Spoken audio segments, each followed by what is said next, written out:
નમસ્કાર. આકાશવાણી અમદાવાદ વડોદરા પ્રાદેશિક સમાચાર હિના મોદી વાંચે છે. સૌપ્રથમ મુખ્ય સમાચાર.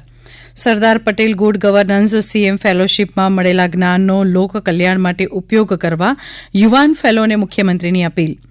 કેન્દ્રીય જળશક્તિ મંત્રી સી.આર. પાટીલે સુરતના ગોડાદરા ખાતે અંદાજીત 230 કરોડ 50 લાખના ખર્ચે વિવિધ પ્રકલ્પોનું ખાતમુહૂર્ત કર્યું. ઉત્તર ગુજરાત અને દક્ષિણ ગુજરાતમાં અતિભારે વરસાદની સંભાવનાના કારણે હવામાન વિભાગે રેડ એલર્ટ જાહેર કર્યું. વલસાડ, નવસારી અને તાપીમાં બારે મેઘ ખાંગા થતાં અંબિકા ઓરંગા નદીમાં ઘોડાપૂરની સ્થિતિ. દમણમાં એક ગૌશાળામાં ખોરાકી ઝેરની અસરને કારણે 52 ગાયોના મોત થયા. આજે ભક્તોએ દિવાસાનો પર્વની વિશેષ ઉજવણી કરી. આવતીકાલથી પવિત્ર શ્રાવણ માસનો પ્રારંભ. બમ બમ ભોલેના નાદ સાથે શિવાલયો ગુંજી ઉઠશે. સમાચાર વિગતવાર. મુખ્યમંત્રી ભૂપેન્દ્ર પટેલે સરદાર Patel good governance CM fellowship કાર્યરત અંતર્ગત યુવાનો અને સંવાદ કર્યો. આ પ્રસંગે મુખ્યમંત્રીએ જણાવ્યું કે આ તક વિદ્યાર્થીઓ માટે તો લાભદાયી થશે જ, સાથોસાથ સરકારને ભાવિ નીતિ ઘડતર અને કાર્યક્રમ અમલીકરણ માટે તથા સમાજ જીવનમાં કરોડો લોકોને પણ ઉપયોગી નીવડશે. આ પસંદ થયેલા યુવાનો સ્પીપામાં પ્રારંભિક તાલીમ પૂરી કરીને હવે રાજ્ય સરકારના વિવિધ વિભાગોમાં જનહિતકારી પ્રોજેક્ટ્સના અમલીકરણ, અભ્યાસ, ડેટા એનાલિસિસ અને ઇનોવેશન માટે કાર્યરત થયા છે. રાજ્ય સરકારે આ કાર્યક્રમમાં મેનેજમેન્ટ સંસ્થા આઈઆઈએમ અમદાવાદને શૈક્ષણિક ભાગીદાર તરીકે જોડી છે અને આઈઆઈએમ આ યુવાનોને તાલીમ માટે મેન્ટર તરીકે સેવાઓ આપશે. મુખ્યમંત્રી ભૂપેન્દ્ર પટેલ અમદાવાદમાં the institute of company secretary of ઇન્ડિયાના 51મા સ્થાપના દિવસ નિમિત્તે આયોજિત કાર્યક્રમમાં ઉપસ્થિત રહ્યા હતા.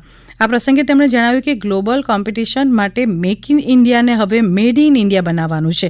દેશનું અર્થતંત્ર ત્રીજા સ્થાને લઈ જવામાં કંપની સેક્રેટરી પણ સૌથી મોટો ફાળો આપી શકે છે. દેશનું અર્થતંત્ર 5મા સ્થાને આવ્યા બાદ દેશના નાનામાં નાના માણસની પ્રગતિ થઈ છે અને વાયબ્રન્ટ ગુજરાત સમિટના કારણે આજે દેશની 500 મોટી કંપનીઓમાંથી 100 જેટલી કંપનીઓ ગુજરાતમાં છે, તેમ તેમણે જણાવ્યું હતું. મુખ્યમંત્રી ભૂપેન્દ્ર પટેલે અમદાવાદની ગુજરાત સ્ટેટ કોઓપરેટિવ ખેતી અને ગ્રામીણ વિકાસ બેંક ખેતી બેંકની મુલાકાત લીધી. આ પ્રસંગે મુખ્યમંત્રીએ ખેતી બેંકની મુખ્ય ઓફિસ ખાતે અદ્યતન ડિજિટલ બોર્ડ રૂમને ખુલ્લો મૂક્યો હતો.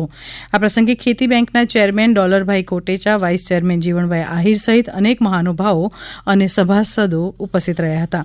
ખેતી બેંકના સભાસદોએ સેટલમેન્ટ યોજના હેઠળ ખેડૂતોના 85 કરોડ 91 લાખના ચક્રવૃદ્ધિ વ્યાજ માફી માટે ઋણ સ્વીકાર પણ કર્યો હતો. કેન્દ્રીય જળશક્તિ મંત્રી સી.આર. પાટીલે સુરતના ગોડાદરા ખાતે અંદાજીત 230 કરોડ 50 લાખના ખર્ચે વિવિધ પ્રકલ્પોનું ખાતમુહૂર્ત કર્યું. સુરત મહાનગરપાલિકા દ્વારા વિવિધ ઝોન વિસ્તારમાં બ્રિજ અને હાઇડ્રોલિક વિભાગ તેમજ રેલવે ઓવરબ્રિજ, ફ્લાય ઓવરબ્રિજને જોડતો રેમ્પ, ફ્લાય ઓવરબ્રિજ મળીને 171 કરોડ 91 લાખના વિકાસ કાર્યો તેમજ અન્ય કામો સહિત 230 કરોડથી વધુ વિકાસ કાર્યોનો સમાવેશ થાય છે. આ પ્રસંગે કેન્દ્રીય મંત્રી સી.આર. પાટીલે કહ્યું કે સુરત શહેરનો વિકાસ દેશના અન્ય શહેરો માટે પ્રેરણારૂપ છે. સુરત શહેર આજે સ્વચ્છતામાં દેશમાં પ્રથમ ક્રમે ઉભર્યું છે. તેમણે કેચ ધ રેઇન અભિયાન હેઠળ પાણીના સંગ્રહ માટે વરસાદી પાણીને ભૂગર્ભમાં ઉતારવા સૌને જણાવ્યું હતું.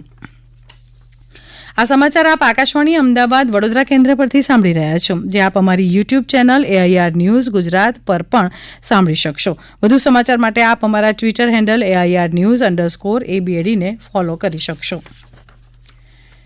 રાજ્યમાં વરસાદી માહોલ જામ્યો છે, ત્યારે હવામાન વિભાગે આવતીકાલ માટે ઉત્તર ગુજરાતના બનાસકાંઠા, સાબરકાંઠા અને દક્ષિણ ગુજરાતમાં વલસાડ, નવસારી અને દમણ, દાદરાનગર હવેલીમાં ભારેથી અતિભારે વરસાદની આગાહી કરી છે અને રેડ એલર્ટ જાહેર કર્યું છે.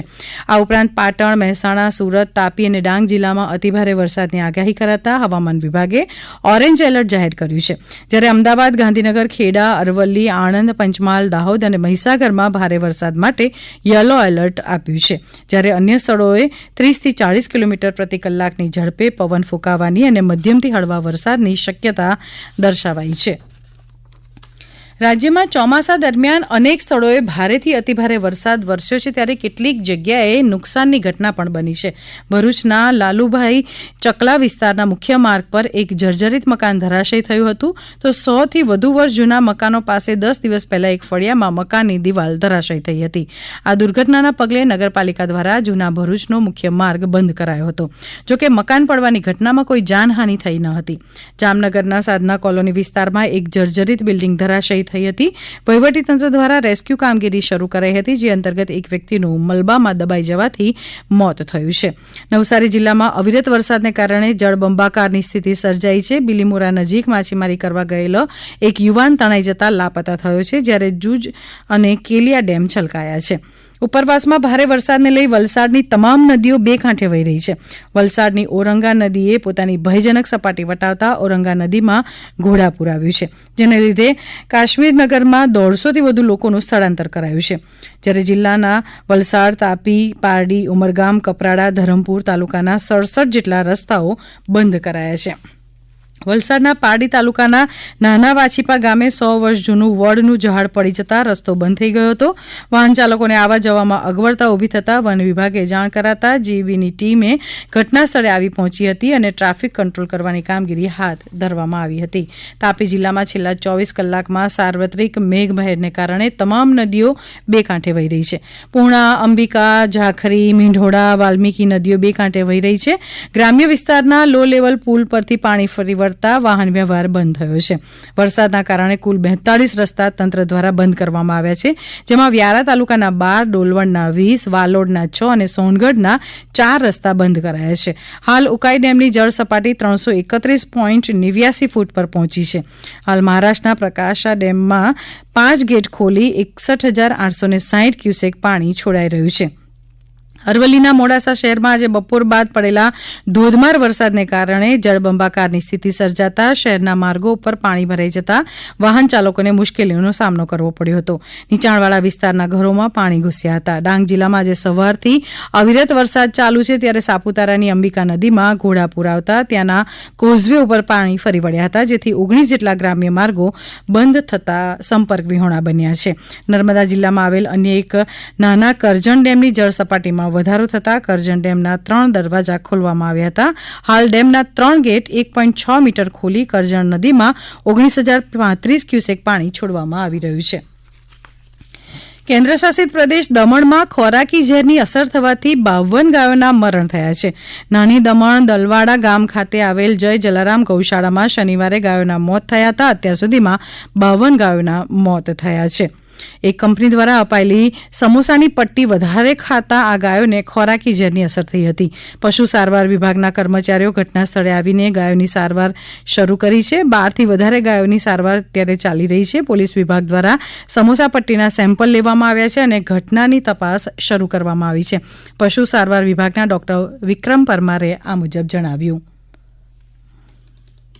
कल सुबह 8 बजे हमें फोन आया, गौशाला में बहुत सारी गाय बीमार पड़ गई है, बहुत सारी का डेथ भी हो चुका है. तो हम यहाँ पहुंचे, हमने देखा 25-30 गाय मरी हुई पड़ी थी अलग अलग जगह पे, कैंपस में, बाहर, सब जगह पे मरी हुई. जो बीमार थी तो हमने हिस्ट्री ली. यहाँ इन्होंने बताया समोसा पट्टी करके आता है, मैदे से बनता है कोई फैक्ट्री में, तो वहाँ से वो समोसा पट्टी लाया गया था. पूरा मेंजर भर के एक गौशाला का जो सेक्शन है उसमें डाला गया, तो गायों ने वो कंज्यूम कर लिया, खा लिया, तो उसकी वजह से गाय की डेथ हो जाती है. एक कंप्लेन की है पुलिस को पोस्टमार्टम रिपोर्ट के साथ, पुलिस की इंक्वायरी चालू है. ભરૂચ જિલ્લાના હાંસોટ તાલુકાના ઇલાવ ગામના આરવ પટેલની ગુજરાત રાજ્ય ફૂટબોલ સબ જુનિયર ટીમમાં પસંદગી થઈ છે. ગુજરાત રાજ્ય ફૂટબોલ એસોસિએશન દ્વારા અમદાવાદ ખાતે કેમ્પ યોજાશે, જેમાં પસંદગી પામનાર ખેલાડીઓને પ્રી રાષ્ટ્રીય લેવલના કેમ્પમાં સ્થાન આપવામાં આવશે. આરવને ભારતીય ટીમ માટે રમવાની પણ ઈચ્છા છે. ફૂટબોલ 7 વર્ષથી નાનપણથી રમું છું. પપ્પાના ફ્રેન્ડ્સ અને મારા મમ્મી પપ્પાના ફેમિલીઝના સપોર્ટથી જ હું અહીંયા સુધી પહોંચી શક્યો છું. પપ્પા મને 2 કોચ પાસે મૂકી ગયા હતા, જેને લીધે હું અહીંયા સુધી ગુજરાતથી રમી શક્યો છું. મેં કોચનું નામ ઋષિત સર અને ઇમરાન સર છે. મેં પહેલાં ડિસ્ટ્રિક્ટમાં અંકલેશ્વરમાં સિલેક્ટ થયો, પછી રાજકોટ ગયો, ત્યાં મેં સ્ટેટ રમ્યો ને હવે હું નેશનલમાં સિલેક્ટ થયો છું. આજે અષાઢ મહિનાનો છેલ્લો દિવસ અમાસ છે, જેનો દિવાસો તરીકે પણ ઓળખાય છે. આજના દિવસે ભગવાન શંકરની આરાધના સાથે પિતૃતર્પણનું પણ ખૂબ મહત્વ છે. આજે રાજ્ય સહિત દેશભરમાં ઘણા લોકો હરિયાળી અમાસના દિવસે વૃક્ષારોપણ પણ કરે છે. સુરેન્દ્રનગરના લખતર તાલુકાના તલસાણા ગામે સ્વયંભૂ તલસાણિયા મહાદેવ મંદિર ખાતે અષાઢ વદ અમાસને દિવસે છેલ્લા 100 વર્ષથી પરંપરાગત લોકમેળાનું આયોજન કરવામાં આવે છે. આજે યોજાયેલ લોકમેળા દરમિયાન મંદિરના શિખર ઉપર ધ્વજારોહણ કરવામાં આવ્યું હતું અને મોટી સંખ્યામાં મેળામાં લોકો જોડાયા હતા. તો વલસાડ જિલ્લાના ધરમપુર તાલુકાના વિવિધ ગામડાઓમાંથી દિવાસા પર્વ નિમિત્તે શહેરમાં આવતા ખેડૂતો, આદિવાસીઓ અને નગરજનોએ દિવાસાના તહેવારને નાળિયેરની ટપ્પા રમતથી ઉજવ્યો હતો.